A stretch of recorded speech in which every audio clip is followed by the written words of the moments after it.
Ini misalnya yang pemanfaatan iot untuk ini dan panel surya ini kami sudah terapkan, tetapi untuk pemanfaatan panel suryanya kita memang masih harus melakukan pendampingan pelan-pelan, teman-teman. Kalau kita ingin mengajak masyarakat desa mencoba memanfaatkan, karena sekali lagi bagaimanapun ini berhubungan dengan listrik, berisiko untuk kopong dan lain-lain.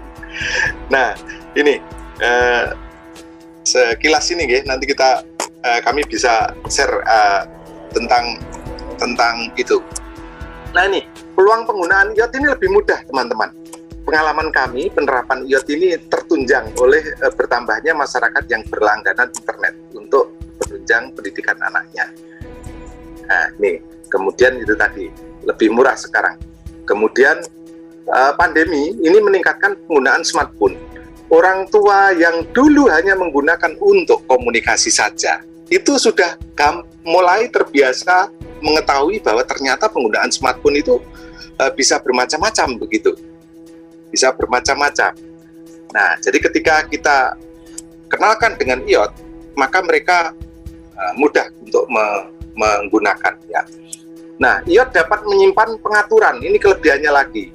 Jadi ketika ternyata tidak ada internet, fungsi-fungsi semacam penjadwalan penyiraman air dan lain sebagainya itu bisa tetap jalan.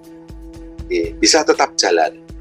Kemudian harganya untuk varian basic itu terjangkau. Yang saya sebut tadi harga 43.000 itu kita bisa mengontrol pembelian pakan ikan dari jarak jauh, sudah bisa mengontrol nyala dan matinya lampu, sudah bisa mengontrol kunci pintu, sudah bisa mengontrol macam-macam lah begitu dengan perangkat iot yang basic ini, harga murah ini.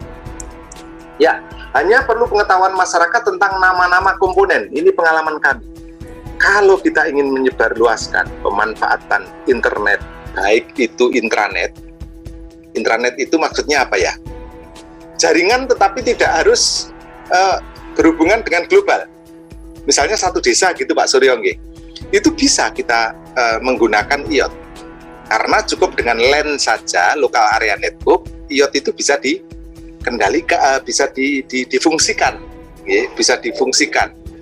Kalau misalnya desa itu punya program ramah intranet, ya, ramah ini ya, LAN gitu ya, dengan menggunakan WiFi, dan lingkup aktivitas masyarakat itu masih di desa itu saja, maka misalnya mereka bisa sambil tetap memberi pakan ikannya meskipun sambil membajak sawah begitu. Jika memungkinkan seperti itu. Nah, jadi peluangnya sangat besar sebenarnya ini berdasarkan pengalaman kami pemanfaatan iot ini. Biayanya murah, peluangnya besar. Nah, ini masalah EBT. Saya ingin belajar juga pada Ibu Tri Mumpuni sebenarnya kalau hadir. EBT ini pengalaman kami, listrik sangat urgen di daerah yang belum terjangkau PLN. Karena itu untuk kedaruratan itu tadi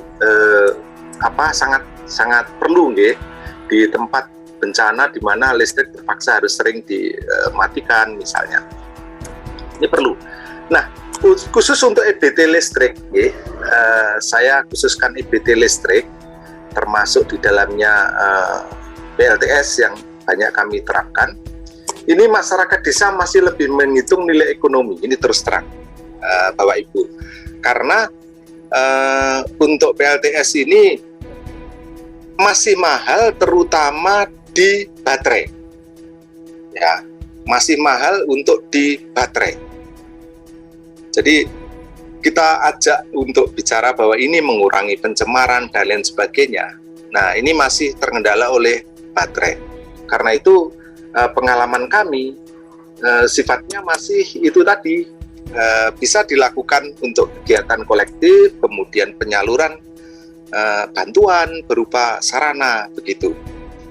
Untuk biaya sekarang masih mahal. Sebagai gambaran saja, Bapak Ibu, baterai 100 ampere itu masih sekitar 2 juta sekian untuk kualitas yang paling rendah yaitu aki nggih.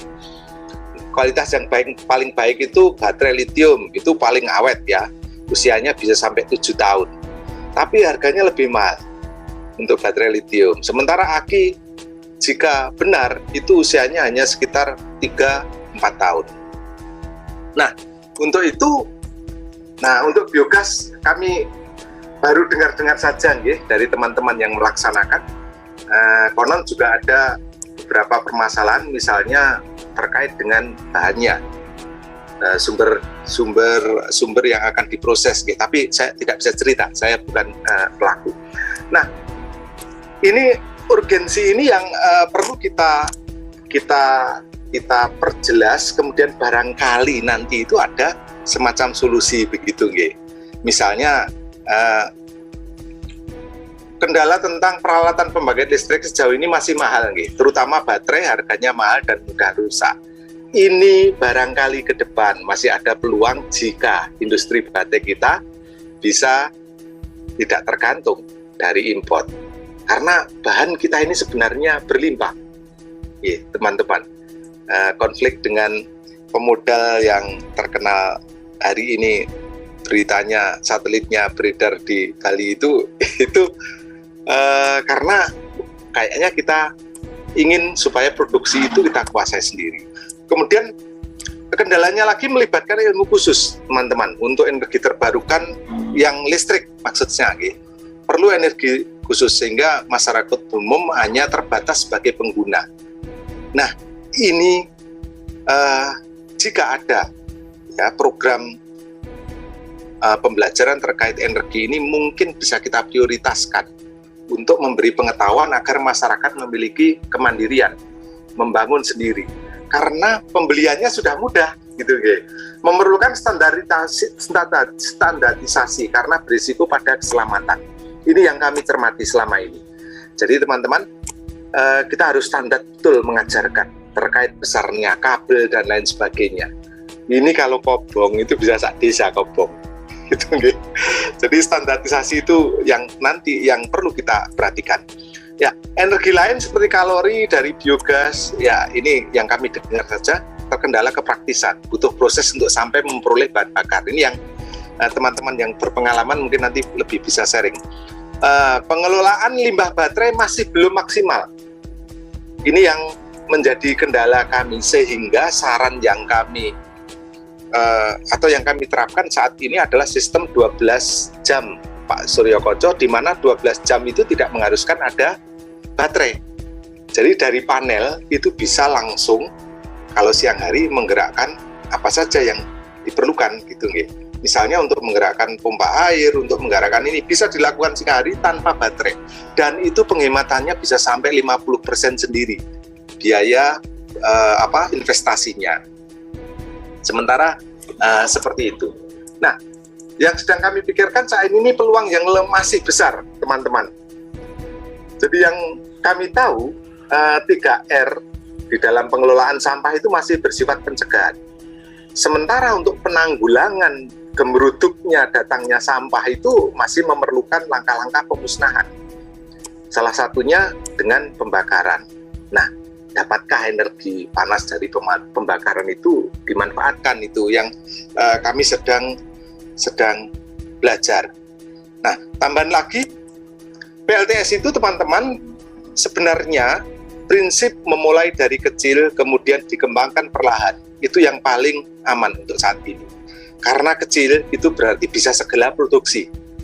Setiap hari matahari itu datang, eman-eman kalau tidak segera mulai. Jadi modal kecil kita bisa mulai.